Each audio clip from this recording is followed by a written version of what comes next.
She closed her bakery late at night and took the dark alley home. 3 men cornered her against the wall. Then headlights cut through the darkness. A Mafia boss stepped out, and her attackers fled without a word. What she didn't know, years ago, she'd saved his dying mother from a hospital fire. And he'd been protecting her from the shadows ever since. The metal security gate of Sweet Haven Bakery rattled down with a screech that echoed through the empty Chicago street. Lena Foster wiped flour dust from her hands onto her apron, her shoulders aching from 14 hours of kneading dough and decorating birthday cakes. At 28, she'd grown used to the exhaustion. It was the price of owning something that was truly hers. The clock above the corner bodega blinked 11:47 p.m. in sickly green light. She'd missed the last convenient bus again.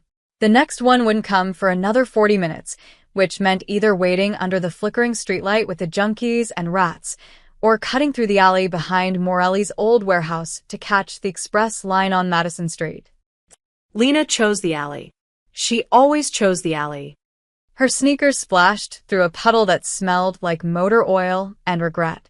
The brick walls on either side seemed to lean inward, making the passage feel narrower than it actually was. Somewhere behind her, a bottle shattered. She walked faster, her hand instinctively moving to the pepper spray keychain her friend Maya had given her last Christmas. Well, look what we got here. 3 shapes detached themselves from the shadows ahead. Lena's heart kicked against her ribs like a trapped animal. She stopped walking, her mind racing through options. Back the way she came, blocked by the fence she'd just passed. Forward, blocked by 3 men who were spreading out across the alleys with like a human net. "Little late to be out alone, sweetheart," the middle one said. He was tall, with a spider-web tattoo creeping up his neck. His smile showed a gold tooth that caught the distant streetlight. Dangerous neighborhood. All kinds of bad people. "I don't want any trouble," Lena said, hating how her voice shook. She took a step backward. They took 2 steps forward. "Nobody wants trouble," the one on the left laughed. He was shorter, stockier, wearing a Bulls jersey that had seen better days. "But sometimes trouble finds you anyway. How much cash you got in that little bag?" $20. Maybe 30-inch. It was actually $73, tonight's tips from the Mason wedding cake delivery. But she'd learned years ago that admitting to having money only made things worse. "You can have it. Just let me go." Spiderweb neck shook his head slowly. "See, that's not really how this works. We take what we want and what we want." His eyes traveled up and down her body in a way that made her skin crawl. "Might be more than just your cash." Lena's hand closed around the pepper spray. Her thumb found the trigger. The 3rd man, who'd been silent until now, noticed the movement. "She's got something. Check her." They started forward. Lena raised the canister, but her hands were shaking so badly she wasn't sure she could aim. Her mind flashed to every self-defense class she'd taken, every news report she'd seen about women who fought back and women who didn't, and how both groups sometimes ended up in body bags anyway. Then the world turned white.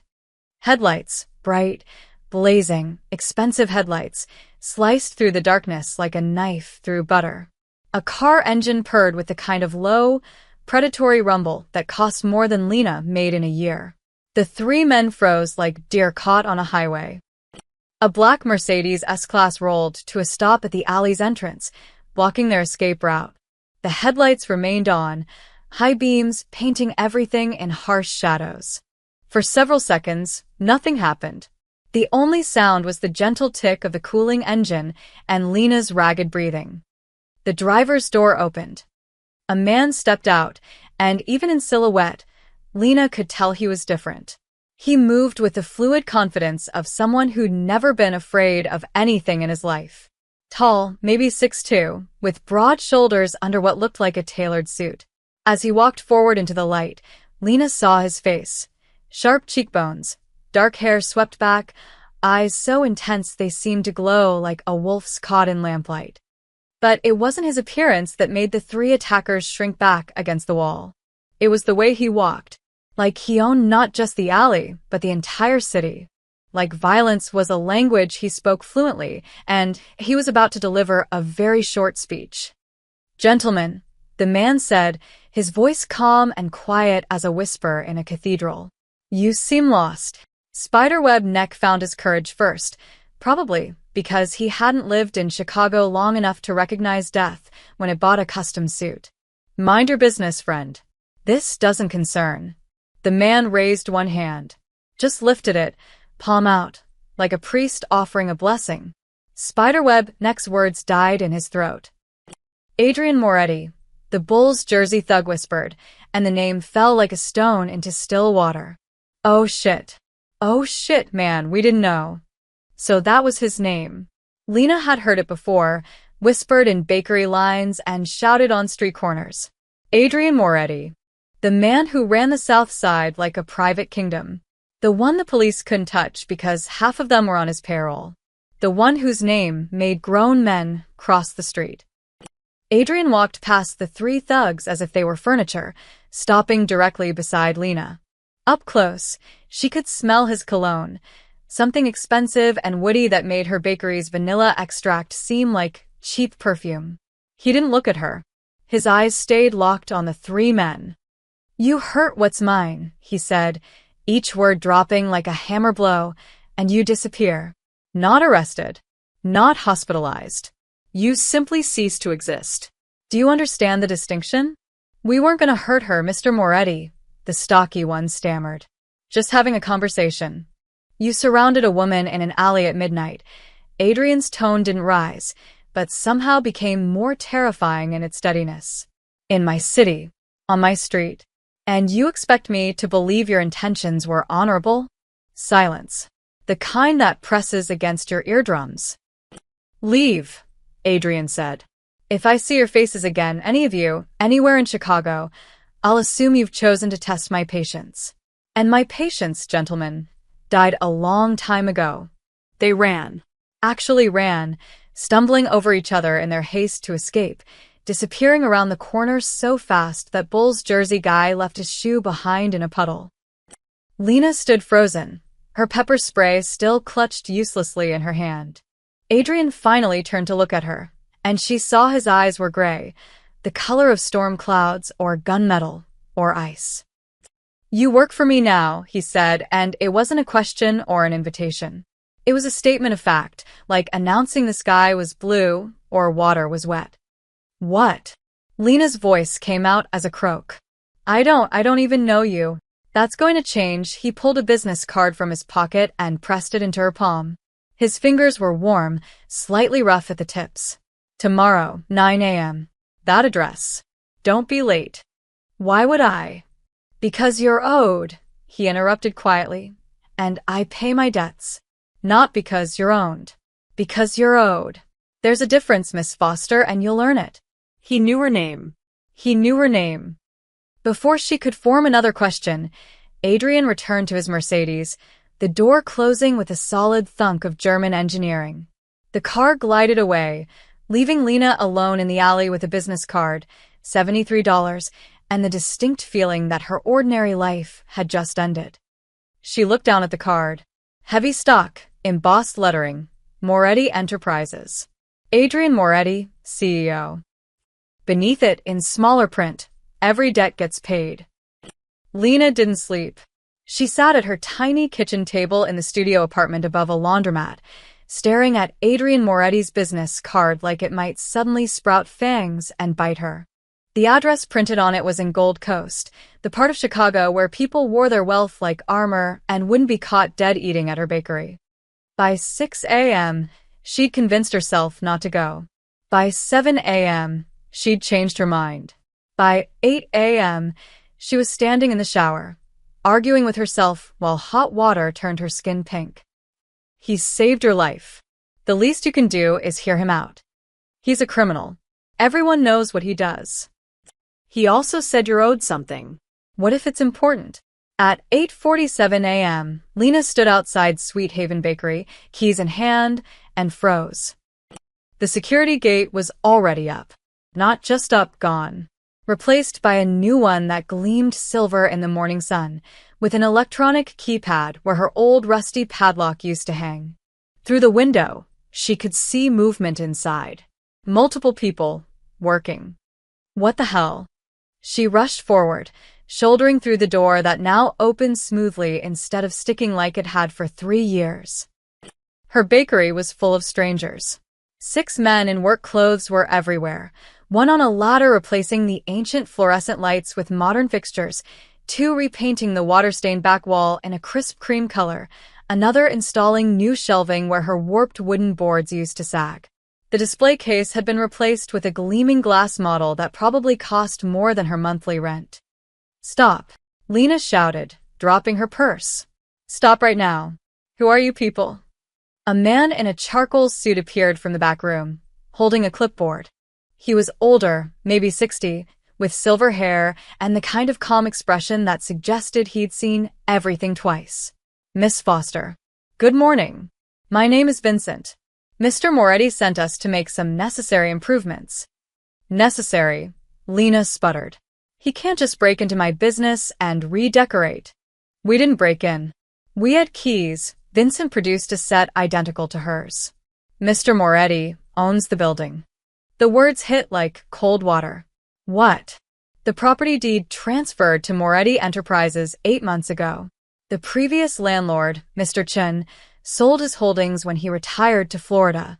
Vincent checked his clipboard. "Your lease agreement remains unchanged, of course. Same rent, same terms." But Mr. Moretti felt certain safety and structural concerns needed immediate attention. Lena looked around wildly. In the back room, someone was installing a new industrial mixer, the kind she'd been saving for, the kind that cost $8,000. Premium bags of flour were stacked against the wall, brand names she recognized from cooking shows. A crate of vanilla beans sat open on her counter, the real Madagascar ones that smelled like dreams and cost $40 a pound. "This is insane," she whispered. "I didn't ask for any of this." "No," Vincent agreed pleasantly. "You didn't. But Mr. Moretti insists. He also insists you meet him at his office. He's waiting. I'm not going anywhere until you all leave my bakery." Vincent's expression didn't change, but something flickered in his eyes. Not quite pity, more like understanding. "Miss Foster, these men will continue working whether you're here or not." Mr. Moretti's instructions were very clear. "The renovations will be complete by end of day. Your choice is whether you waste the morning watching them work or use it productively by understanding why this is happening." Lena wanted to scream. She wanted to call the police, except what would she say? Someone's illegally improving my business without permission? She wanted to cry, but she'd learned years ago that tears solved nothing in a city that would step over your body to catch the train. "Fine," she bit out. "But I'm not working for him. I'm not joining the mob or laundering money or whatever this is." "Of course not," Vincent said smoothly. "Mr. Moretti is a legitimate businessman. He owns restaurants, import companies, real estate. Everything legal and above board." The way he said it suggested they both knew that wasn't entirely true, but also that it didn't matter. 20 minutes later, Lena sat in the back of a town car that smelled like leather and money, watching Chicago stream past the tinted windows. They pulled up to a building that looked like it ate other buildings for breakfast, all glass and steel, with a doorman who tipped his hat and called her Miss Foster, like he'd been expecting her.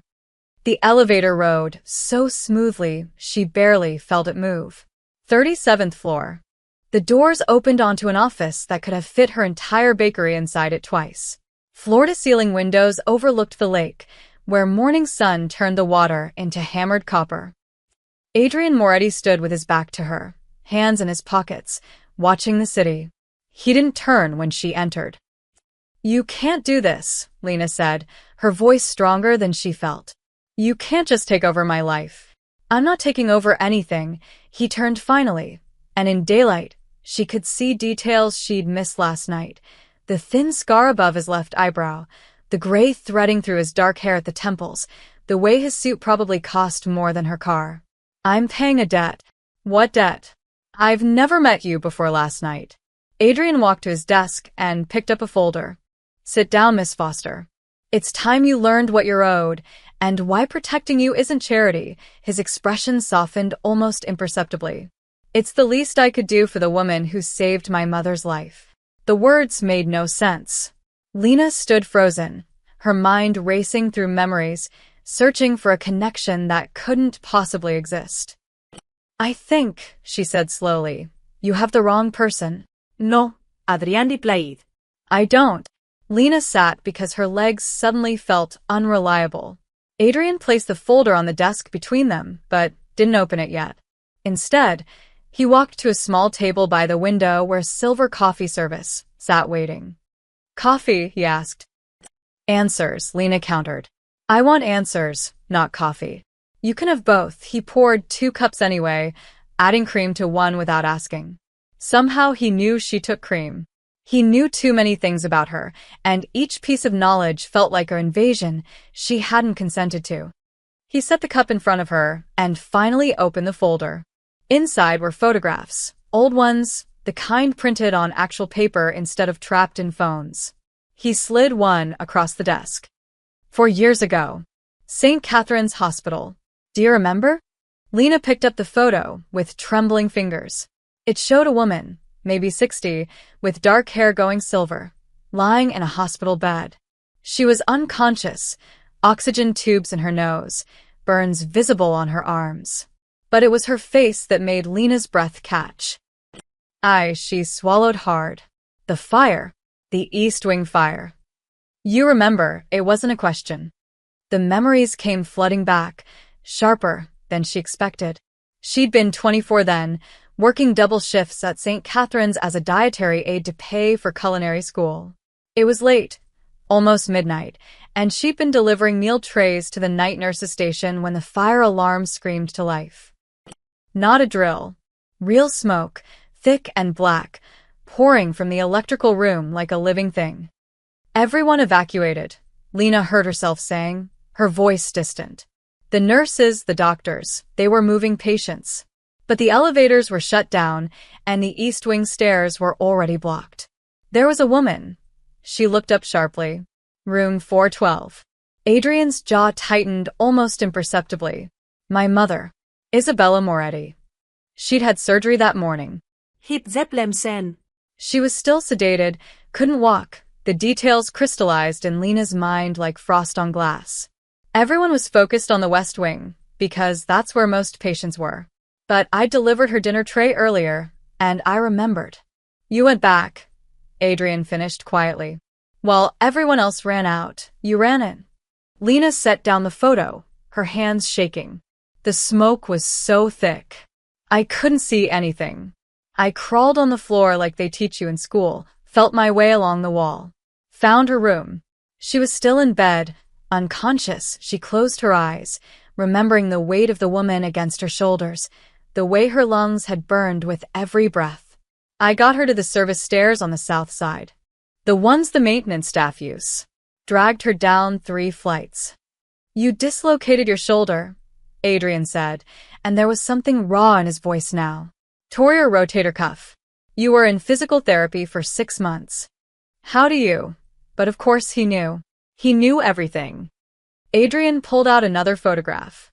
This one showed Lena herself, younger, thinner, with her arm in a sling, talking to a police officer outside the hospital.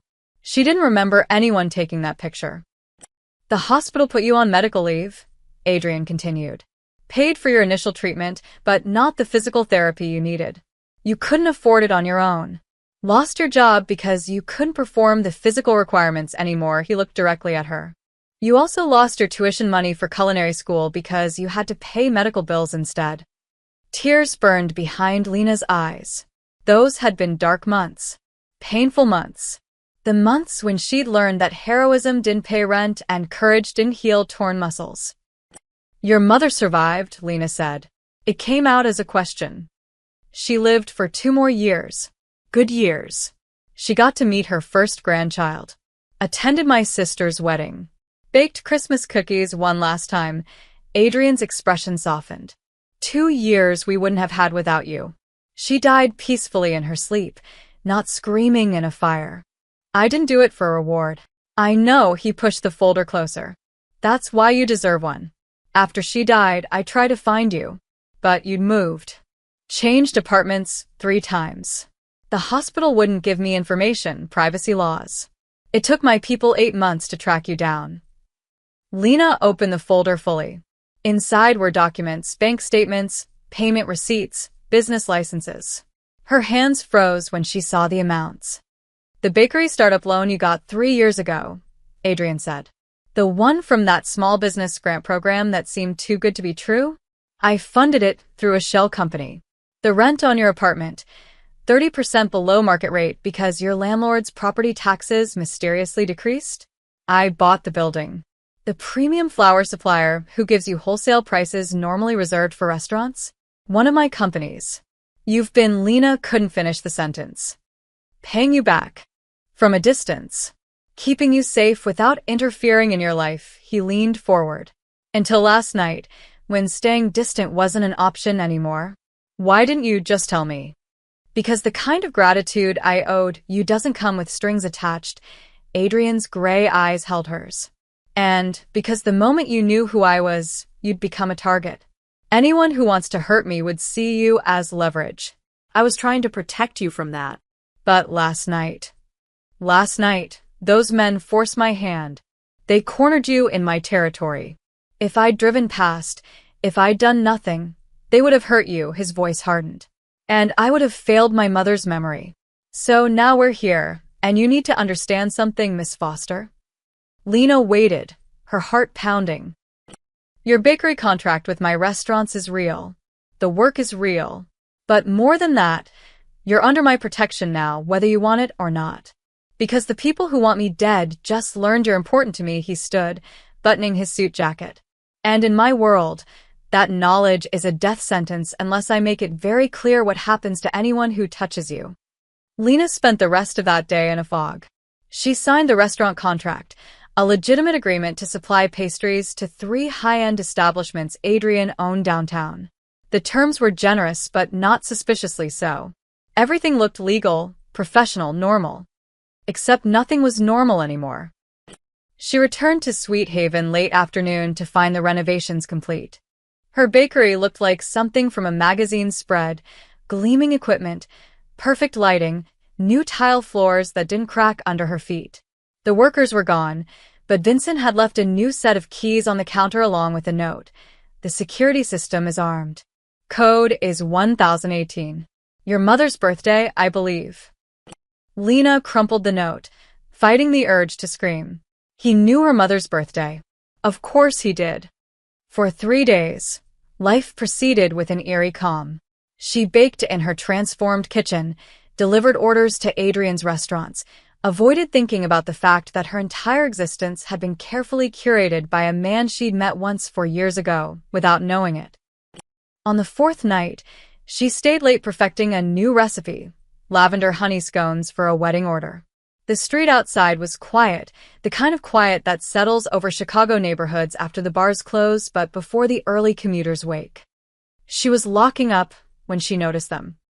2 men sitting in a gray sedan across the street. They'd been there when she arrived that morning. Same car, same position. One was smoking, the small orange glow of his cigarette flaring and fading like a heartbeat. Lena's stomach clenched. She pretended not to notice, walking toward the bus stop with forced casualness. Behind her, she heard a car door open. She walked faster. Miss Foster. The voice made her spin around. One of the men stood 5 feet away, middle-aged, with a weather-beaten face and cheap suit that hung wrong on his shoulders. His partner remained by the car, watching. You need to stop, the man said. His voice was flat, emotionless. Stop baking for devils. Excuse me? He held out a folded piece of paper. Lena took it with numb fingers, her other hand already reaching for her phone. The man saw the movement and shook his head. That would be unwise. Read the note. Make the right choice. He returned to the sedan and both men drove away, the engine noise fading into the night. Lena's hands shook as she unfolded the paper. The message was handwritten in neat block letters. Moretti's charity cases don't end well. Ask the others.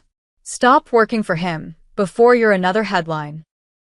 Below the words was a symbol, a crown with 3 stars above it, drawn in red ink that looked disturbingly like dried blood.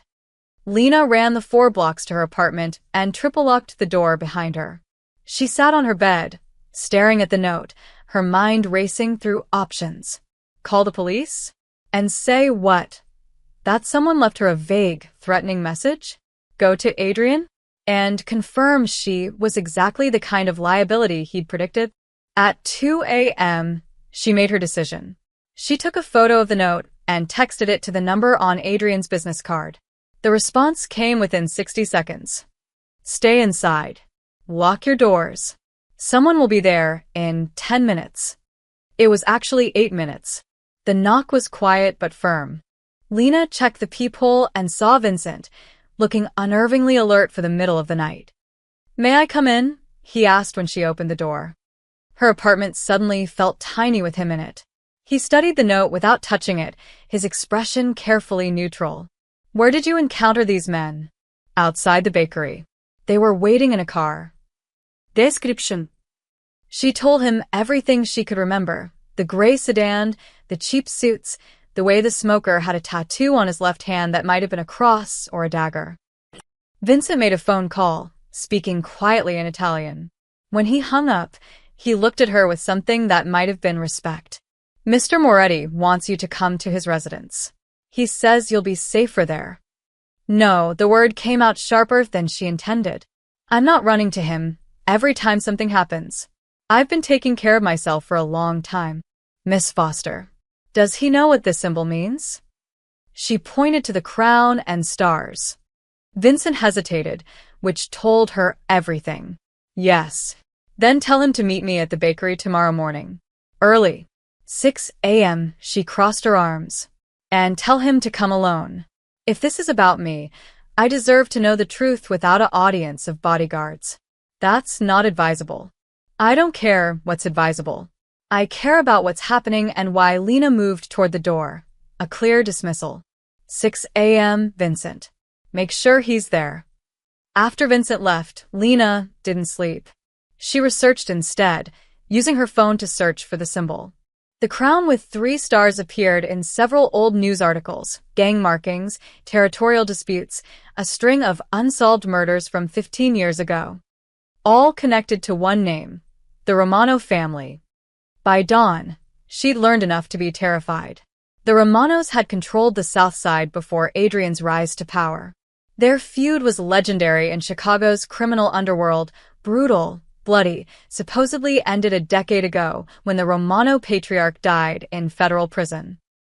But the symbol was back, which meant the feud wasn't over. And somehow, impossibly, Lena was now standing directly in the middle of it. At 5:45 a.m., she walked to her bakery through streets still dark with night. The new security system beeped as she entered. She made coffee with shaking hands and waited. At exactly 6 a.m., Adrian's Mercedes pulled up outside. He came alone as requested. Through the window, Lena watched him approach, moving with that same fluid confidence even in the pre-dawn darkness. When he entered, his eyes immediately found the note she'd laid on the counter. His face went absolutely still. Then, quietly, "How long have the Romanos been watching you?" "You tell me," Lena said. "Because apparently I'm working for devils, and I'd like to know which devil I should be more afraid of." Adrian picked up the note, his jaw tightening as he studied the symbol. "The Romanos," he said the name like a curse. "I thought we'd buried this family 10 years ago." "Well, they're clearly not buried." Lena poured coffee with hands that had steadied overnight. Fear, she'd learned, eventually crystallized into anger. "They think I'm your spy. You're not my anything. You're owed." "Yes, you keep saying that." She set a cup in front of him harder than necessary, coffee sloshing over the rim. "But they don't see it that way. They see a woman getting money from Adrian Moretti. They think I'm laundering cash or passing information or whatever it is people in your world do." Adrian's expression darkened. "My world. You say that like I chose it. Didn't you? My father chose it. My grandfather before him. I inherited an empire built on blood and fear, and I've spent 15 years trying to make it legitimate. He gestured toward the window. Those restaurants you're supplying? Real businesses. The import companies? Legal. I pay taxes, employ people, contribute to this city. With money that came from where? Lena challenged. From places I'm not proud of. His honesty surprised her. But I can't change the past. I can only control what happens next. And what happens next is keeping you alive. Lena sat across from him, the counter between them like a barrier. Tell me about the Romanos. Adrian was quiet for a moment, choosing his words. Victor Romano controlled the South Side for 30 years. Drugs, weapons, extortion, everything ugly. When I took over my father's operations, I decided to go straight. Victor saw it as weakness. We went to war. Who won? No one wins wars like that. People die. Businesses burn. Families get destroyed. He ran a hand through his hair, a gesture that made him suddenly look tired. Victor went to prison for racketeering. His sons scattered. I thought the family was finished. But Victor's nephew, Marcus Romano, disappeared before the arrests. Word was he fled to Italy, started over. Adrian looked at the symbol again. If he's back, if he's rebuilding the family operation, he'll see my legitimate businesses as targets. And you, he met her eyes. You're visible now. Working for me, protected by me. You're a way to send a message. Lena's coffee had gone cold. She stared into the cup, thinking, your payments to me, the anonymous ones, before last week. How did they show up? Through various accounts. Why? Because I keep detailed records. Every expense, every income source, every supplier. An idea was forming, still hazy but gaining shape. If the Romanos think I'm laundering money, they must be doing the same thing. And if they're watching me, maybe. She stood abruptly. Come with me. She led him to the back office, a cramped room barely bigger than a closet, but organized with military precision. File boxes lined metal shelves, each labeled by year. She pulled down the one marked 2024. I didn't understand it at first, Lena said, spreading invoices across the small desk. 6 months ago, I started getting these orders. Big orders. Wedding cakes, corporate events, delivery addresses I'd never heard of. She pointed to one. This one. 500 cupcakes, delivered to 2847 West Harrison. I remember because when I showed up, it was an abandoned office building. No wedding. No people. But the payment cleared. Adrian leaned in, studying the invoice. You delivered to an empty building? 3 times. Different addresses, same pattern. I thought maybe I'd written down the locations wrong, or they'd changed venues last minute. But the money was good and I needed it. She pulled out more invoices. Then I noticed something. Look at the payment methods. Adrian examined them. All cashier's checks. Different banks. Exactly. No credit cards, no company checks. Just cashier's checks that couldn't be traced. Lena felt her pulse quicken as the pieces connected. I'm not the only bakery in Chicago. If they're doing this to me, they're probably doing it to others. Restaurants, caterers, suppliers, any business that deals in cash and doesn't ask too many questions. Shell companies, Adrian said quietly. They're using legitimate small businesses to move dirty money. Order goods that never get delivered, or deliver to fake addresses, create paper trails that look real. He looked at her with new respect. You figured this out on your own? I'm good with numbers. It's why I've kept this bakery alive for 3 years. She pulled out more files. But here's the thing, I have addresses. Dates. Payment records. If I could cross-reference these with other businesses, find a pattern. Adrian was already pulling out his phone. Vincent. I need financial records for every small business in the South Side that's reported unusual cash transactions in the last year. Yes, now. A call in favors at the banks if you have to. He hung up and looked at Lena. This could work. If we can prove Romano's using local businesses for money laundering, we can destroy him without firing a shot. We. Lena raised an eyebrow. You just declared war on the Romano family by being smart enough to notice their operation. Adrian's expression was grim. You're in this now, whether either of us likes it. Lena thought about the men in the gray sedan, the threatening note, the way her peaceful life had shattered in less than a week. She could run. Close the bakery, leave Chicago, start over somewhere else. But running meant they won. Running meant letting them scare her into silence. Okay, she said finally, but we do this right. No violence. Nobody is. We destroy them the legal way. Adrian extended his hand. The legal way. She shook it, sealing a partnership she never wanted but couldn't escape. His grip was firm, warm, and when he smiled it was small but genuine. You know, he said, my mother would have liked you. For the next 72 hours, Lena's bakery became an unlikely war room. Vincent arrived with boxes of financial documents, bank records, business licenses, tax filings that should have been confidential, but mysteriously appeared on her back office desk. Adrian came and went at odd hours, sometimes in suits, sometimes in jeans and a leather jacket that made him look less like a CEO and more like the dangerous man he probably still was. Lena worked through the numbers with an accountant's precision.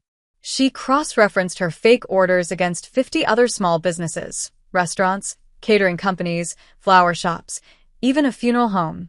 The pattern emerged like a photograph in developing solution: regular orders, cashiers' check payments, delivery addresses that led nowhere. 17 businesses, she told Adrian on the third night, spreading a hand-drawn map across her counter. All South Side. All showing the same irregularities over the past 8 months. Adrian studied the map, his expression dark. Marcus has been back longer than I thought. He's been rebuilding quietly, using legitimate businesses as cover. There's more. Lena pulled out a spreadsheet she created. The total money moving through these fake orders? Just over $3 million in 8 months. That's not small-time operation. That's organized, patient, smart. Marcus was always the smart one, Adrian muttered. Victor relied on fear and brutality. Marcus uses spreadsheets and shell companies. He looked at her. You're sure about these numbers? I've checked them 4 times. The pattern's clear. Lena hesitated. But having the pattern isn't the same as having proof that would hold up in court. No. But it's enough for what I have in mind. Adrian pulled out his phone, making a call. David? It's more Eddie. I need you to call in that favor with the Tribune. He listened. Yes, the big one. I'm sending over documentation of a money laundering operation. $3 million moved through Southside businesses to fund organized crime. Get your best investigative reporter on it. Another pause. Tomorrow morning's edition. Front page. He hung up and made 3 more calls, one to someone at the IRS, another to a state prosecutor, the last to what sounded like a federal agent. Each conversation was brief, professional, and devastating. By the time he finished, the trap was set. They'll audit every business on this list, Adrian explained. The legitimate owners will be cleared. They didn't know they were being used. But the trail will lead back to Marcus's shell companies. The fake receiving addresses, the dummy corporations, the whole infrastructure. Lena felt a chill run through her. You're exposing him. I'm burying him under legal scrutiny. By noon tomorrow, every law enforcement agency in Illinois will be crawling over the Romano operation. No bullets. Nobody is. Just subpoenas and warrants and accountants. Adrian's smile was sharp. The kind of destruction that sticks. Won't he know it came from you? He'll suspect. But he won't be able to prove it. And more importantly, Adrian's gray eyes met hers. He'll be too busy trying to avoid federal prison to come after you. The morning paper hit with the force of a bomb. The headline screamed, Romano crime family resurrection, millions laundered through innocent small businesses. The article was thorough, devastating, and sourced well enough to avoid lawsuits.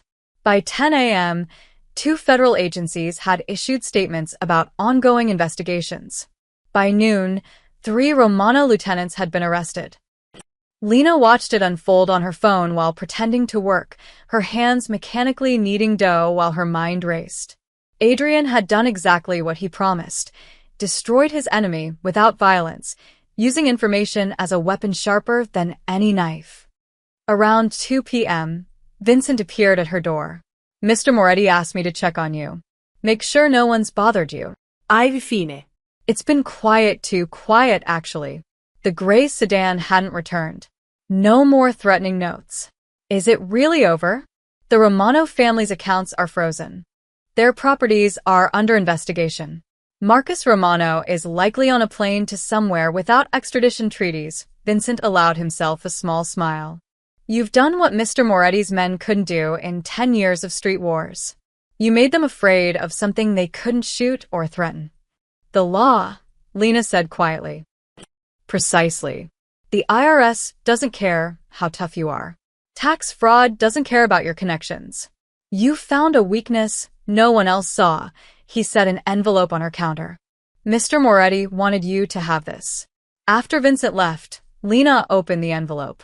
Inside was a letter in Adrian's sharp handwriting. Miss Foster, my mother used to say that true strength isn't in how hard you can hit, but in knowing when not to. You taught me that lesson this week. The Romano family will spend the next decade fighting legal battles they cannot win, and not a single life was lost in the process. That's not mercy. It's strategy. And it's more effective than anything I learned from my father. Thank you for showing me there's another way. A.M. Lena folded the letter carefully, something warm and complicated settling in her chest. Adrian Moretti was still a dangerous man. Still someone whose past was soaked in blood and whose future remained uncertain. But maybe, just maybe, people could change. Maybe the son didn't have to become his father. Maybe a man who'd spent his life learning violence could be taught that sometimes the pen, or in this case the spreadsheet, really was mightier than the sword. Her phone buzzed. A text from an unknown number. Thank you for proving me wrong about what's possible. Lena smiled despite herself and got back to work, kneading dough in her transformed bakery, in a city that suddenly felt a little bit safer. 3 days of silence followed the Romano collapse. The news cycle moved on, chasing newer scandals. The federal investigation continued its grinding bureaucratic march.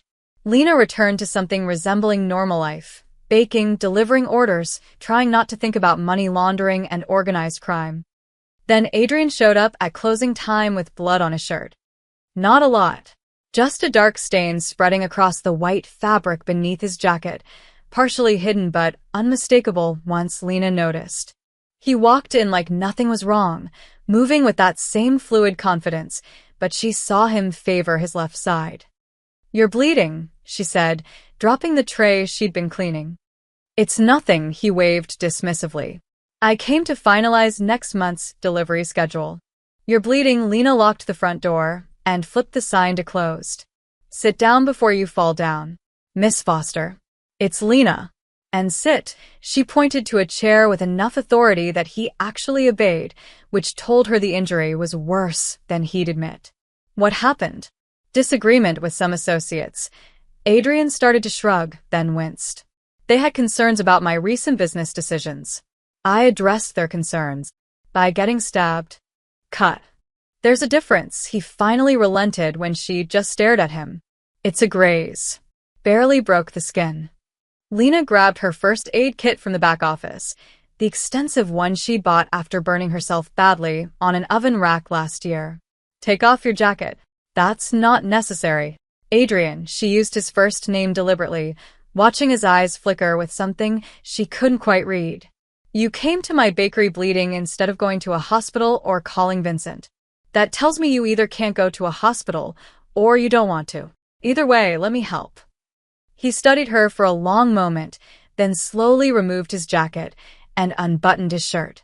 The wound was along his ribs, a 4-inch slash that had soaked through the gauze he'd apparently wrapped himself.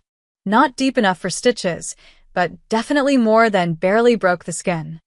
This is going to hurt, Lena warned, pulling on gloves and opening antiseptic wipes. Pain and I are old friends. She cleaned the wound carefully, trying not to notice the other scars mapping his torso. Old knife wounds, what looked like bullet graze, a burn mark shaped like a cigarette. His body told stories he'd never speak aloud, violent chapters written in scar tissue. Adrian sat perfectly still, barely flinching even when the antiseptic must have burned. You're good at this. I've had practice. You don't run a bakery for 3 years without learning emergency first aid. She applied antibiotic ointment, then fresh gauze. The people who did this, are they still a problem? Not anymore. Something in his tone made her pause. Adrian, they're not dead, if that's what you're asking. Just convinced that questioning my methods is bad for their health, he watched her work with surprising gentleness. You're worried I killed them. I'm worried about who you have to be to survive in your world. Someone harder than I want to be, the admission came quietly. My mother used to say the same thing. She thought kindness was weakness, that showing mercy would get me killed. Lena taped down the bandage and met his eyes. Did it? I've been cut, shot, poisoned, and betrayed more times than I can count, he smiled without humor. So maybe she was right. Or maybe, Lena said, stripping off her gloves. She never met someone strong enough to show her that kindness and strength aren't opposites. Adrian went very still. What? You think surviving makes you strong. Fighting back, never backing down, always being harder than the next guy. She sat across from him. But I dragged your mother out of a burning building when I was terrified. I stood up to you in your own office. I helped take down the Romanos using spreadsheets instead of guns. She leaned forward. That took strength. Different strength than what you're used to, but strength all the same. He stared at her like she'd spoken a foreign language. You think I'm not strong? I think you're terrified of being anything else. The words came out softer than she intended. I think you learned that love and weakness are the same thing, that caring about someone gives them power over you. So you keep everyone at arm's length, pay your debts from a distance, and convince yourself that's protection. It is protection. If the Romanos knew how much you, he stopped abruptly. How much I what? Lena's heart beat faster. Adrian looked away, toward the darkened windows. How much you matter. They'd use that against me. Against you. So, you isolate yourself. Never let anyone close. Never let anyone see the man under the armor. She reached out carefully, touching the back of his hand. He didn't pull away. That's not protection, Adrian. That's prison. Better a prison I control than vulnerability I don't. Is it? She squeezed his hand gently. Because from where I'm sitting, you just walked into my bakery bleeding instead of going to your estate full of guards and doctors. You came here to me. That doesn't sound like someone who thinks kindness is weakness. Adrian turned his hand over, his palm meeting hers. His fingers were warm, slightly rough, and they trembled almost imperceptibly. My mother never understood, he said finally. She survived by being hard, unbreakable. When my father died, she became even harder. Told me that's what leaders do. We break others before they break us. What do you think? He laughed quietly, the sound almost painful. I think maybe she was wrong. I think maybe the strongest thing I've ever done was let a stubborn baker with a first aid kit see me bleed. Lena smiled despite the heaviness of the moment. Is that your way of saying thank you? It's my way of saying. He looked at their joined hands, then back at her face. I don't know. I'm not good at this. At what? At being something other than what I was raised to be. Then maybe, Lena said gently, it's time to learn. The fire started at 3:47 a.m. Lena woke to sirens and the acrid smell of smoke seeping through her apartment window. She stumbled to the glass, still half asleep, and saw orange flames licking up from behind the building. Her building. The bakery. No. No, no, no. She threw on clothes and ran barefoot down the stairs, her heart hammering against her ribs. Outside, neighbors gathered in pajamas and robes, faces painted orange by firelight. The flames were concentrated at the back of Sweet Haven, the storage area where she kept flour, sugar, all her supplies. 2 fire trucks screamed around the corner. Firefighters jumped out, unrolling hoses with practiced efficiency. Lena tried to run forward, but someone grabbed her arm. You can't go in there, a firefighter said firmly. That's my bakery. Everything I have. Ma'am, the building's not safe. Let us do our job. She watched helplessly as they battled the flames. The front of the bakery seemed untouched, but smoke poured from broken windows at the rear. All her supplies. The new equipment Adrian had installed. 3 years of work burning away into nothing. Then she saw something that made her blood run cold. The back storage door, the one that should have been locked from the inside, was standing open. And in the doorway, barely visible through the smoke, was a figure. Someone was still inside. "Someone's in there," Lena screamed, pointing. "There's someone," the firefighters shouted, redirecting their efforts. But before they could reach the door, the figure moved. Not stumbling or falling, but walking deliberately toward the flames, as if trapped or disoriented. Lena's mind flashed to 4 years ago. Different building, same situation. Her body moved before her brain could stop it, ducking under the firefighter's arm and sprinting toward the open door. "Ma'am, stop." She heard them shouting behind her, but she was already at the threshold. Smoke hit her like a wall, thick and choking. She dropped low like she'd learned before, pulling her shirt over her mouth. The heat was intense, but not unbearable yet. The flames were concentrated in the storage area, feeding on cardboard boxes and paper bags. "Hello," she called out, voice muffled. "Where are you?" A cough answered her. "There, to the left, near the walk-in cooler." The figure resolved into clarity. A woman, maybe 60, gray hair, confused expression. She was wearing a nightgown and slippers, completely disoriented. "Come on," Lena grabbed her arm. "We have to go." The woman pulled back. "My cat." "I heard my cat." "There's no cat here." "Please, we have to move." An explosion of sound as something in the storage room gave way. Flames surged forward, cutting off their exit through the back door. Lena's mind raced. The front door, they could reach it if they moved now. She half-dragged, half-carried the older woman through the main bakery. Smoke was thicker here now, visibility down to inches. Her lungs screamed for clean air. The woman stumbled, nearly falling. Then strong hands grabbed them both. Adrian materialized through the smoke like a ghost, his face covered with a wet cloth.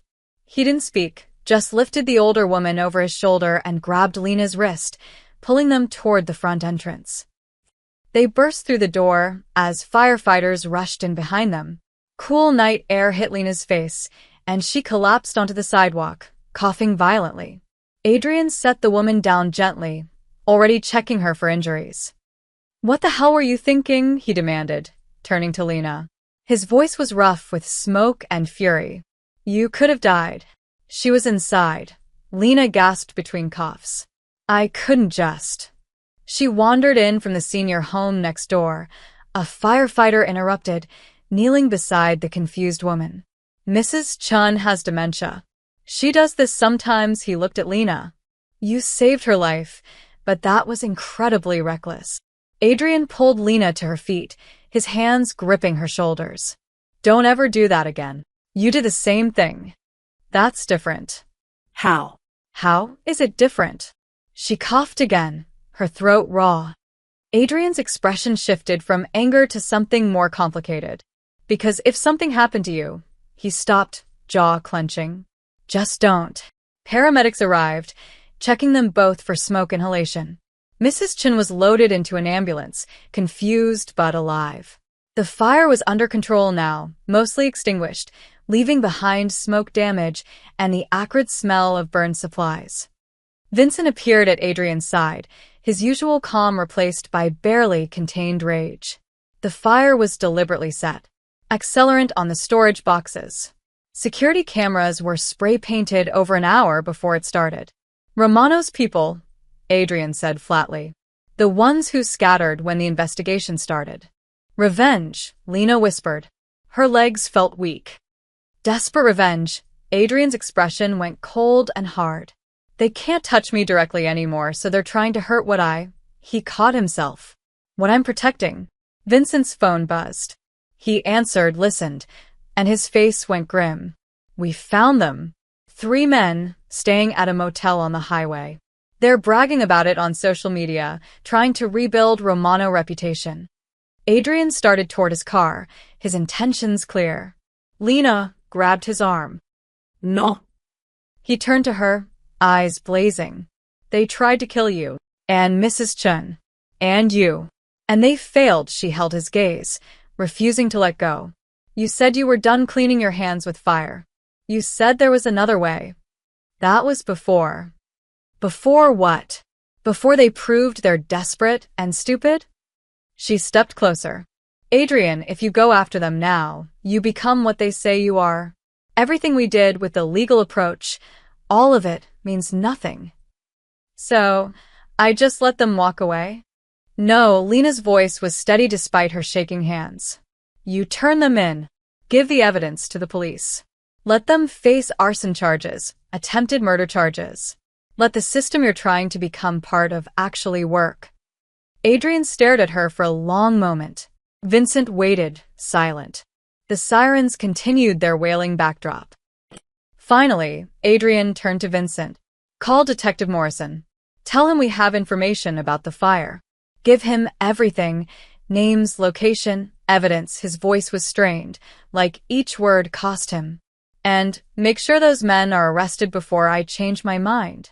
The arrests happened at dawn. 3 men, all with Romano family connections, taken into custody at a highway motel with enough evidence to guarantee serious prison time. Detective Morrison himself called Adrian to confirm it, and word spread through the neighborhood by breakfast. Lena stood outside Sweet Haven at sunrise, staring at the damage. The back storage area was destroyed, blackened walls, collapsed shelving, everything reduced to charred debris. But the main bakery had survived. Smoke-stained and water-damaged, but structurally sound. The firefighters said she'd been lucky. Another 5 minutes, and the whole building would have gone up. She didn't feel lucky. She felt exhausted, her lungs still raw, her hands shaking every time she thought about flames spreading across cardboard boxes soaked in accelerant. You should be resting, Adrian's voice came from behind her. She didn't turn around. I should be baking. I have orders due tomorrow. A wedding cake for Saturday. Corporate delivery on Monday. All rescheduled. Vincent handled it. He moved to stand beside her, hands in his pockets. In daylight, she could see the dark circles under his eyes. He hadn't slept either. The insurance adjuster comes this afternoon. They'll cover the repairs. How long will that take? Weeks? Months? Lena's voice cracked. I can't afford to close for months, Adrian. Even with the restaurant contracts, I have rent, utilities, loan payments. Already handled. She finally looked at him. What? I made some calls. Got a crew together. They start work this afternoon, emergency repairs, cleaning, restoration. You'll be operational again in 72 hours. Lena felt tears burn behind her eyes. I can't accept that. It's too much. It's not charity. It's self-interest, but his tone was gentle. I need your pastries for my restaurants. And more than that, he turned to face her fully. If you close, if they win even partially, it sends a message. That attacking what's mine comes with no consequences. I can't allow that message. What's yours? Lena repeated softly. Is that what I am? Adrian's expression shifted, something vulnerable flickering across his features. That came out wrong. Did it? You're not property, Lena. He struggled with the words. You're someone I've failed to protect properly. Twice now. First by keeping my distance and making you a target. Then by not anticipating desperate retaliation. You saved my life last night. After putting it in danger, his jaw clenched. If you died in that fire because of me, because of my past, my enemies. But I didn't, she touched his arm, feeling the tension coiled beneath his sleeve. And neither did Mrs. Chen, because you ran into a burning building after us. So maybe stop trying to take credit for things that aren't your fault and accept that sometimes life is just dangerous. Not for you. It shouldn't be dangerous for you. I pulled your mother from a fire 4 years ago.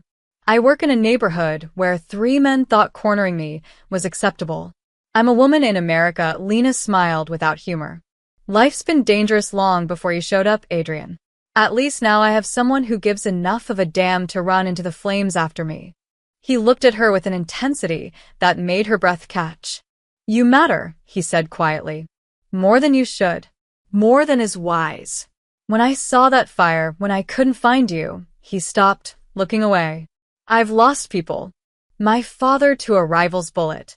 My mother to age. Men I called brothers to betrayals and wars. But the thought of losing you felt different somehow. Worse. Lena's heart hammered. Adrian. I'm not asking for anything, he continued quickly. I know what I am, what my life is. I wouldn't curse you with that kind of future. But I need you to understand why I'm rebuilding your bakery, why I'll keep protecting you even if you tell me to stop. It's not obligation anymore. It's not debt. I know, Lena whispered. They stood in silence, the morning sun climbing higher, painting the smoke-stained bakery in shades of gold. Around them, the city woke up, cars passing, people heading to work, life continuing despite fire and fear and feelings that complicated everything. 72 hours? Lena finally asked. Maybe less if the crew works overnight. Then I'll be here, helping. This is still my bakery. I wouldn't expect anything else. Adrian's phone buzzed. He checked it, frowned. Vincent needs me. City council meeting about the new youth center project. He hesitated. Will you be okay? I survived a fire. I think I can handle daylight. He smiled, small, genuine, the kind of smile that transformed his face from dangerous to almost gentle. You're remarkable, you know that. I'm stubborn. Same thing in my experience. After he left, Lena walked through the damaged bakery, cataloging what could be saved. The new mixer, smoke-damaged but possibly salvageable. The display cases, cracked but reparable. Her grandmother's rolling pin, a family heirloom, blackened but whole. By noon, Adrian's crew arrived, not thugs or criminals, but actual contractors with permits and equipment. They worked with efficient professionalism, clearing debris, assessing damage, making plans. By evening, the local news ran a story. Southside Bakery rises from ashes. They interviewed neighbors who brought flowers and offers of help. Maya showed up with her teenage daughter, both wearing work gloves and determination. You're not rebuilding alone, Maya said firmly. This neighborhood takes care of its own. And they did. For 3 days, the community poured in, painting walls, cleaning equipment, donating supplies. The Italian grocer down the street provided flour at cost. The hardware store owner installed new locks for free. Even Mrs. Chun, recovered from her smoke inhalation, brought homemade cookies with a note, "For the angel who saved me." On the third evening, as promised, Sweet Haven Bakery reopened. A line stretched around the block, not because people were hungry, but because they wanted to show support, to prove that fear and fire couldn't destroy what kindness built. Lena stood behind her counter, overwhelmed and grateful, watching her neighborhood celebrate survival. And in the back corner, trying to be inconspicuous, Adrian Moretti bought a simple croissant and smiled like he'd won something far more valuable than any war. The grand reopening success carried Sweet Haven through the following weeks. Business boomed, partly from publicity, partly from genuine community support. Lena worked longer hours than ever, but they felt different now. Purposeful, like she was building something that mattered beyond profit margins. Adrian visited less frequently, though Vincent stopped by almost daily to check security and ensure orders reached the restaurants. Lena told herself she wasn't disappointed by Adrian's absence, told herself the flutter of excitement when his Mercedes occasionally appeared was just gratitude, nothing more. She was lying to herself, and she knew it. 3 weeks after the fire, Vincent arrived with an unusual request. Mr. Moretti would like you to join him for dinner. Tonight, if you're available. Lena's hands stilled on the dough she was kneading. Dinner? At his estate. 7 o'clock. He said to tell you it's not business. It's... Vincent paused, choosing words carefully. Personal. Her pulse quickened. Personal how? That's between you and Mr. Moretti. I'm simply the messenger. But Vincent's expression held something that might have been approval. A car will pick you up at 6:30. Lena spent the afternoon in a state of nervous confusion. She had nothing appropriate to wear to a Mafia boss's estate. Everything in her closet screamed, struggling small business owner, not dinner guest of Chicago's most powerful crime, former crime figure. She settled on a simple navy dress Maya had convinced her to buy last year, paired with the only heels she owned that didn't hurt after 10 minutes. At 6:30 sharp, a town car arrived. The driver was polite, professional, and silent during the 30-minute drive north. Adrian's estate sat behind iron gates in a neighborhood where houses were called properties and had actual names. The gates opened smoothly, revealing a sprawling Victorian mansion that looked like it belonged in a history book, all stone and stained glass and architecture that predated her great-grandparents. Adrian met her at the door himself, no butler or servant in sight. He traded his usual suit for dark slacks and a gray sweater that made his eyes look like silver. He seemed nervous, which was oddly comforting. "Thank you for coming," he said. "I wasn't sure you would." Vincent didn't really phrase it as optional. It was absolutely optional. "I'll have a word with him." Adrian gestured inside. "Please." The interior was surprisingly warm, not the cold museum she'd expected, but lived-in spaces with comfortable furniture and family photos on the walls. He led her through to a dining room where a table was set for two, candles already lit, food waiting under silver covers. "You cooked?" Lena asked, surprised. God, no. "I'd poison us both." He pulled out her chair. "My housekeeper, Rosa, prepared everything before leaving for the evening. I wanted privacy for this conversation." They sat. Adrian uncovered the dishes: chicken marsala, roasted vegetables, fresh bread that smelled heavenly. They ate in comfortable silence for a few minutes before Lena couldn't contain her curiosity any longer. "Why am I here, Adrian?" He set down his fork carefully. "Because you deserve the full truth. About your father." Lena's breath caught. "My father?" "Thomas Foster. He worked for my father's organization 26 years ago. Mechanic at one of the garages we owned, the legitimate side of the business." Adrian's expression was serious. "You never knew that, did you?" "My father died when I was 3. Car accident. My mother said he worked at various auto shops, but she never talked about the details." Lena's mind raced. "He worked for your family for 5 years. He was good at his job. Honest. Reliable." Adrian paused. "When I was 17, my father started using the garages for other purposes. Stripping stolen cars, hiding vehicles used in crimes. He pressured the mechanics to participate or look the other way." Lena's stomach knotted. "And my father?" "Refused. Told my father that he had a wife and daughter, that he wouldn't risk prison and leave his family without support." Adrian's voice carried something like admiration. "Most men would have just gone along out of fear. Your father stood his ground." "What happened?" "My father let him go." No retaliation, no threats. "He respected the decision, even if he didn't like it." Adrian met her eyes. 2 weeks later, your father died in that car accident. Brake failure on a steep hill. The implication hung in the air. Lena felt cold. "Did your father?" "No." Adrian's response was immediate and firm. "I've spent years investigating that accident, accessing police reports, mechanical analyses. It was genuine brake failure. Old vehicle, deferred maintenance. Just tragic coincidence." He leaned forward. "But here's what matters. When your father died, my father blamed himself anyway. He felt like he'd forced an honest man out of steady employment, and that economic pressure led to your father driving an unsafe vehicle. I don't understand what this has to do with why I've been protecting you." Adrian pulled an envelope from his pocket. "After your father's funeral, my father set up a trust. Money was supposed to go to your mother, help with your expenses. But she disappeared, moved out of state, changed addresses frequently. By the time I took over the organization, I'd lost track of you both." He slid the envelope across the table. "Your mother died 6 years ago. You moved back to Chicago 5 years ago. And when I finally found you again, you were working at St. Catherine's Hospital, where you saved my mother's life." Lena opened the envelope with shaking hands. Inside were documents, old trust papers, bank statements, a letter in unfamiliar handwriting. "That's my father's letter," Adrian explained. Written 3 days before he died.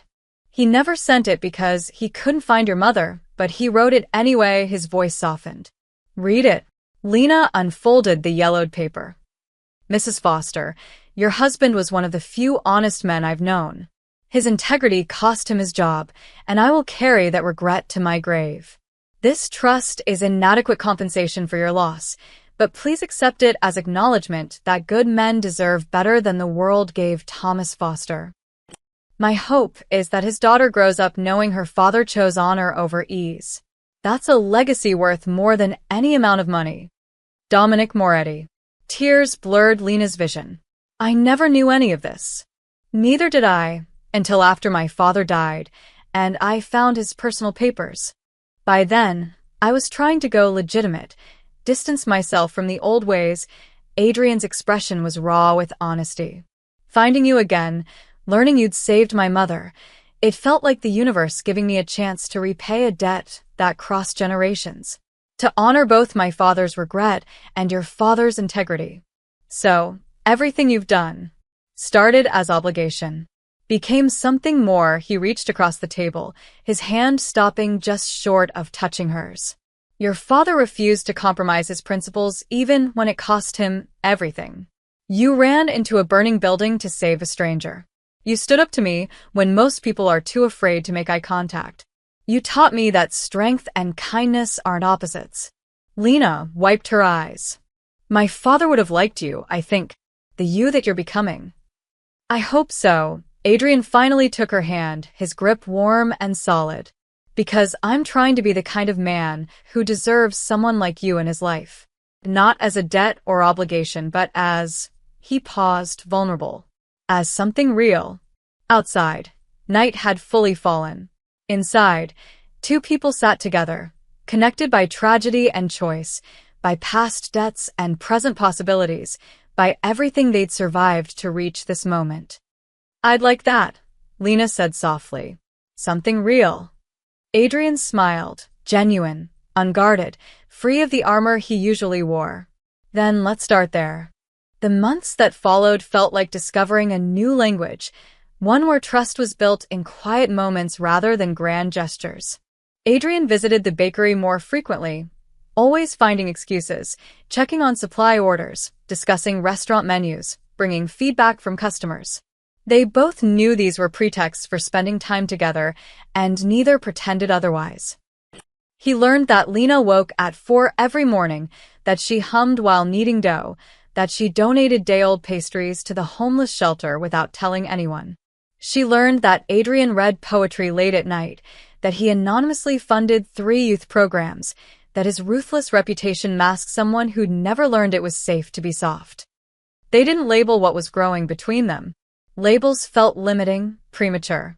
But when Adrian's hand found hers across her bakery counter, when she leaned into his shoulder while reviewing contracts, when their goodbyes stretched longer each time, those moments spoke clearly enough.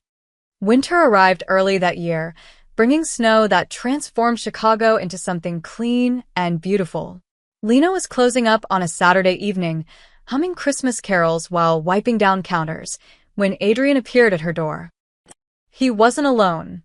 Vincent stood behind him, carrying a leather folder that looked expensive and important. We need to talk, Adrian said, his expression unreadable. Lena's stomach dropped. Those words, in her experience, never preceded good news. What's wrong? Nothing's wrong. But there's something I need to give you. He gestured to a table. Seat. Please. She sat, nervousness crawling up her spine. Vincent placed the folder in front of her, then stepped back with the discretion of someone who'd learned when to be invisible. Adrian remained standing, hands in his pockets. When I started helping you 3 years ago, I bought this building through a shell company. You've been paying rent to one of my holding corporations without knowing it. I know that now, Lena said carefully. What you don't know is that I never intended to keep it permanently. The building, the property, it was always meant to be temporary. He nodded toward the folder. Open it.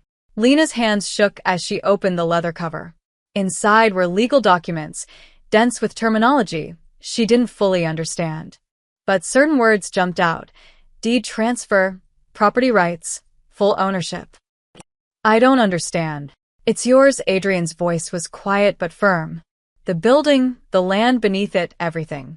I'm transferring full ownership to you. No strings, no conditions, no ties to my businesses. It's a clean transfer, your property, your name on the deed. Lena stared at the papers, her mind refusing to process. You can't just give me a building. I can. He finally sat across from her. Sweet Haven Bakery should belong to the woman who built it. Not to some corporation in my portfolio, not to a landlord who could raise rent or sell out from under you. To you. Adrian, this is. She searched for words. This property is worth what, $500,000? More? You can't just. I can't. He raised an eyebrow. Who's going to stop me?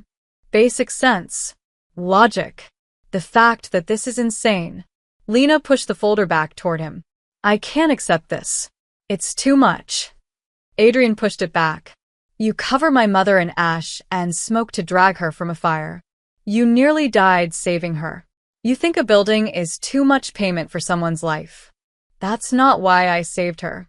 I didn't do it for a reward. I know. That's exactly why you deserve this. He leaned forward, intensity burning in his gray eyes. Lena, listen to me. I've spent my entire life taking territory, taking power, taking respect through fear. I want to give something meaningful, something that can't be twisted into obligation or control. But no strings, he repeated. If you never want to see me again, if you decide tomorrow that you can't have someone like me in your life, this building is still yours. If you want to sell it, renovate it, expand it, burn it down for the insurance, it's your choice. Your property, your future. Tears burned behind Lena's eyes. Why are you doing this? Because. He paused, seeming to wrestle with something. Because you saved my mother, yes. Because your father was one of the few honest men in my father's world. But also because you've shown me what it means to build instead of take. You created something real, something good, in a neighborhood everyone else abandoned. And I want that to be secure. I want you to be secure. Vincent cleared his throat softly. There's more, Miss Foster. Adrian shot him a look, but Vincent continued smoothly. The trust your father-in-law established for you? It still exists. With interest over 26 years, it amounts to approximately $340,000. That money is also being transferred to you.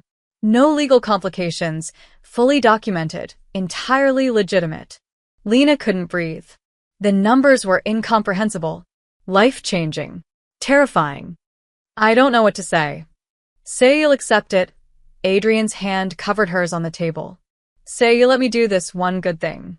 Say you'll stop carrying the weight of survival alone and let someone help shoulder it. She looked at their joined hands, at the legal documents that represented more security than she'd ever imagined, at the man who'd entered her life through violence and was now offering freedom. The trust money, that was supposed to go to my mother. It's yours now. She would have wanted you to have it. And the building? Also yours. Completely. I'll have no legal connection to it after the transfer completes. He squeezed her hand gently. You saved someone I loved when you had every reason to save yourself first. You ran toward fire twice, once for my mother, once for a stranger. You taught me that honor isn't weakness and kindness isn't surrender. His voice dropped lower, more intimate. You deserve a foundation that can't be shaken. A place that's truly yours, that no one can take away. Let me give you that. Please. Lena wiped her eyes with her free hand. You're impossible. I've been called worse. This doesn't mean, she struggled with the words. This doesn't obligate me to anything. To you. I know. That's the point, Adrian smiled softly. Though I'm hoping you'll keep me around anyway. Your coffee's terrible, but the company's excellent. She laughed despite the tears. My coffee is not terrible. It absolutely is. But I keep drinking it, which should tell you something. Vincent diplomatically excused himself, leaving them alone in the quiet bakery. Snow fell outside the windows, soft and steady. Lena looked at the papers again, her name, her property, her future. Okay, she whispered finally. Okay. Okay, I accept. The building, the trust, all of it. She met his eyes. But, Adrian, this doesn't make us even. You don't owe me anything anymore. Good. He brought her hand to his lips, pressing a kiss to her knuckles.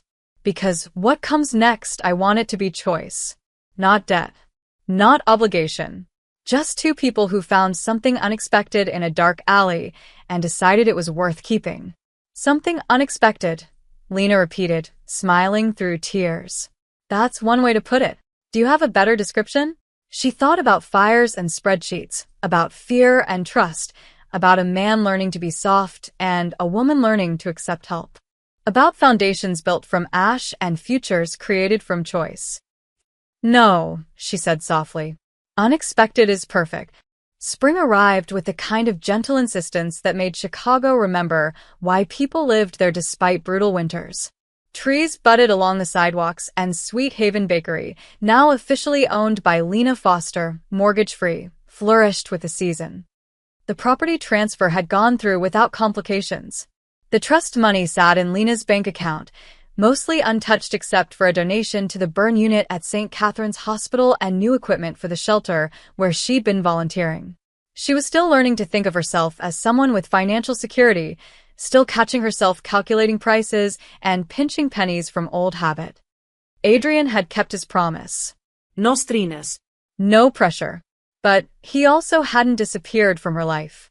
If anything, he was more present, not as a benefactor or protector, but as something simpler and more complicated. As a man spending time with a woman he cared about, learning the ordinary rhythms of a life he'd never lived. The Romano family's remnants had been absorbed by federal investigations.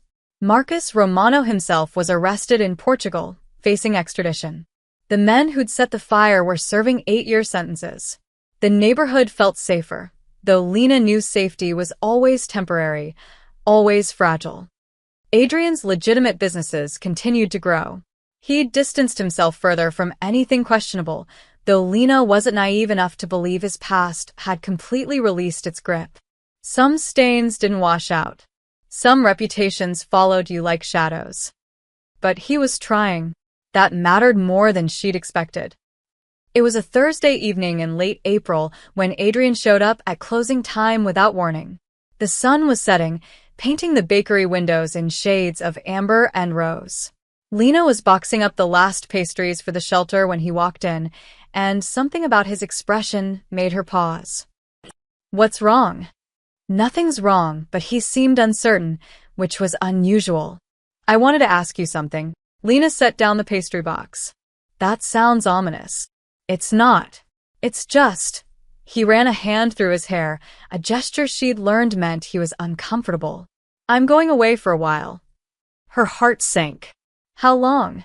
A month, maybe 6 weeks. There's a business opportunity in Italy. Completely legitimate. I'm meeting with wine distributors, restaurant suppliers. Vincent verified everything. He pulled out his phone, showing her itineraries and contracts as if he needed to prove his intentions. But it means being overseas for an extended period. Okay, Lena kept her voice steady, though disappointment settled heavy in her chest. That's good for your business. Come with me. The words hung in the air between them. Lena stared at him, certain she'd misheard. What? Come to Italy. Not for business, for you. For us. Adrian stepped closer. See Tuscany and Rome. Eat real Italian food. Take a month away from 4 a.m. wake-ups and flour dust. Let someone take care of you for once. Adrian, I can't just leave the bakery for a month. Maya's been running her own catering business for 10 years. She could manage Sweet Haven with her eyes closed, and she's already offered. He smiled slightly. I may have mentioned I was going to ask you. You planned this. I hoped for this. There's a difference. He took her hands in his. Lena, we've spent 6 months building something. Something real and important and terrifying for someone like me. But it's all been here in your world, surrounded by your work and responsibilities. I want to show you mine. Not the business, not Chicago, but the parts of my life that aren't about territory or reputation. The parts I'm still learning to let exist. Lena's mind raced through 1,000 objections. The bakery, the customers, the fear of what it meant to say yes to something this big. But underneath the fear was something else. The memory of running into fires, of taking risks, of choosing courage over safety. 1 month, she said finally. Maybe 6 weeks. 1 month, she repeated firmly. And I'm paying for my half of everything. Adrian laughed. You're impossible. You've mentioned that before. Have dinner with me tonight. Here, he gestured to the empty bakery. No restaurants, no fancy places. Just us, your terrible coffee, and whatever pastries didn't sell. My coffee is not, she stopped, seeing his grin. You're deliberately provoking me. Is it working? Instead of answering, Lena grabbed 2 day-old croissants and the French press she'd started keeping in back.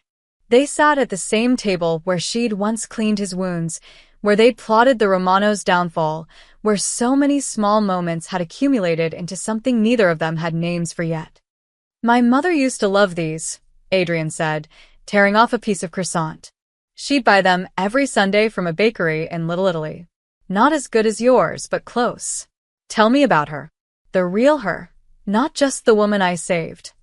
So he did. He told her about a woman who loved opera and made terrible jokes, who'd stayed with his father despite everything, who'd tried to prepare her son for a brutal world while secretly hoping he'd find a way out of it. She would have liked you, Adrian said eventually. Not because you saved her life, but because you would have argued with her, challenged her. She respected people who didn't back down. I get the feeling I inherited that from my father. Probably. He reached across the table, brushing flour from her cheek with his thumb. The gesture was tender, intimate. Thank you. For what? For not giving up on me. For seeing something worth saving under all the armor and anger. His voice dropped lower. For teaching me that being loved doesn't mean being weak. Lena's breath caught. It was the first time either of them had used that word, let it exist in the open air between them. Adrian. You don't have to say it back. I just needed you to know. He stood, pulling her up with him. Come to Italy with me. Let me show you what it means to rest. To trust someone else to keep things standing while you just exist. She thought about her father, who'd chosen integrity over security. About Adrian's mother, who'd survived fire because a stranger chose courage. About every moment that had led to this one. The alley, the flames, the spreadsheets, the quiet rebuilding of 2 people who'd learned how to be something other than survivors. Okay, she whispered. Yes. 1 month in Italy. He kissed her then, slow and sweet and tasting like croissants and coffee and promises neither of them knew how to make yet, but were learning. Weeks later, as dusk settled over Chicago one last time before their flight, Adrian stopped by the bakery. Lena was doing final inventory checks, making lists for Maya, triple-checking everything because letting go was still hard. He bought the last pastry of the day, a simple butter cookie, the kind his mother had loved. Will you finally rest now? Lena asked, watching him through the glass case. Maybe. If you promise to keep baking when we get back. Not for me, not for the restaurants, but because this city needs your light. Because you built something that matters. That's a lot of pressure for butter and sugar. You've never been just butter and sugar. He left money on the counter, too much, as always, and turned toward the door. Then he stopped, pulling something from his pocket. An envelope, sealed with old-fashioned wax. Don't open it until we land in Rome, he said. Consider it the beginning of something new. After he left, after she'd locked up and set the security system and stood in her bakery, bought and paid for, safe and secure, Lena held the envelope up to the fading light. She'd open it in Rome. She'd see Italy with a man who was learning how to be gentle, how to build instead of destroy. She'd take a month to remember that she was more than just work and survival. But for now, she stood in the space she'd created, surrounded by the smell of vanilla and yeast, in a neighborhood that had supported her through fire and fear, and she let herself feel something she hadn't allowed in years. Hope. Pure, uncomplicated, terrifying hope. Outside, Adrian's Mercedes idled at the curb. Through the window, she saw him watching her, patient and present. When their eyes met, he smiled, that rare, genuine smile that transformed his whole face. She grabbed her coat and locked the door behind her, leaving Sweet Haven safe for tomorrow while she stepped into today. Into possibility. Into whatever came next. The envelope in her pocket was light as air, heavy as promise. She'd read it in Rome, in another country, in another version of her life. But she already knew what it would say, could feel the words taking shape. You saved my family once. Tonight, I return the favor. Tomorrow, we save each other. As the car pulled away from the curb, Lena looked back at her bakery one last time. The lights were off, but somehow it glowed anyway, warm and alive and waiting. Just like her future. Just like love that built itself from ashes, one careful choice at a time, until it became strong enough to last. The end.